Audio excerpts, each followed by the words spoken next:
আমাদের দেশের মানুষ মুসলমান, ইসলাম প্রিয় না। যদি ইসলাম প্রিয় হতো তো এদেশে ইসলাম থাকতো রাষ্ট্রীয় ধর্ম এবং সংসদ আর বিচার ব্যবস্থায় থাকতো ইসলাম। আপনি তো খেয়ানত করবেন, আপনি তো গাদ্দারি করবেন। আপনারাই চান এদেশে ইসলাম কায়েম না হোক।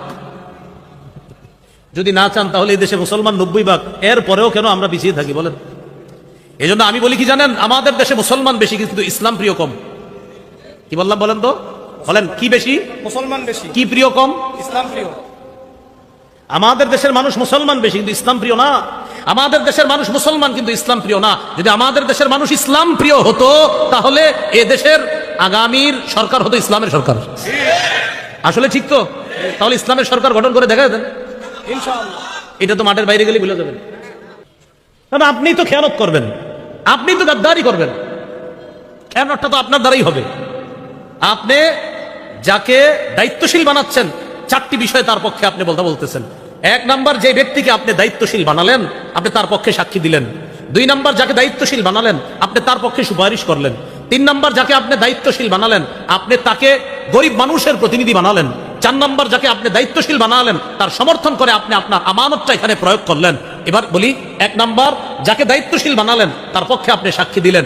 আপনি সাক্ষী কি সত্যের পক্ষে দিলেন না মিথ্যার পক্ষে দিলেন সেটার জবাবদিহিতা করার জন্য আপনি তৈরি থাকেন। 2 নাম্বার, আপনি যাকে দায়িত্বশীল বানালেন তার পক্ষে আপনি সুপারিশ করলেন। আপনি যার পক্ষে সুপারিশ করেছেন এই পক্ষ সেটা কি সঠিক ছিল নাকি ব্যাঠিক ছিল এটার জবাবদিহিতা করার জন্য আপনি তৈরি থাকেন। 3 নাম্বার, আপনি যাকে গরিব মানুষের প্রতিনিধি বানালেন এই প্রতিনিধি বানানোর ক্ষেত্রে আপনি যে তাকে অথরিটি প্রদান করলেন এই অথরিটি কি সঠিক প্রদান করলেন কিনা কিয়ামতের ময়দানে রবের সামনে দাঁড়ানোর জন্য তৈরি থাকেন। 4 নাম্বার, আপনি যাকে দায়িত্বশীল বানালেন আপনি সমর্থন করা মানে আপনার আমানত এখানে আপনি প্রয়োগ করলেন। আপনার আমানত সঠিক জায়গায় প্রয়োগ করেছেন কিনা এটার জবাব দেওয়ার জন্য আপনি তৈরি থাকেন। আমি সত্যি বলছি, আমি পড়াশোনা করি বলতেছি আল্লাহর কসম। এই 4 কথা গবেষণা করে আমি বারবার বলি, আমাদের দেশের মানুষ মুসলমান, ইসলাম প্রিয় না। যদি ইসলাম প্রিয় হতো তো এদেশে ইসলাম থাকতো রাষ্ট্রীয় ধর্ম এবং সংসদ আর বিচার ব্যবস্থায় থাকতো ইসলাম। তো বললাম যে মুসলিম কিন্তু ইসলাম প্রিয় না। যদি ইসলাম প্রিয় হতো তো সংসদ হতো ইসলামী সংসদ, বিচার ব্যবস্থা হতো ইসলামী বিচার ব্যবস্থা। সামান্য কথায় অনেক কিছু বোঝানোর চেষ্টা করলাম। যদি বুঝ থাকে, আকল থাকে, বুঝে নিয়েন। আল্লাহ বুঝার তৌফিক দান করেন।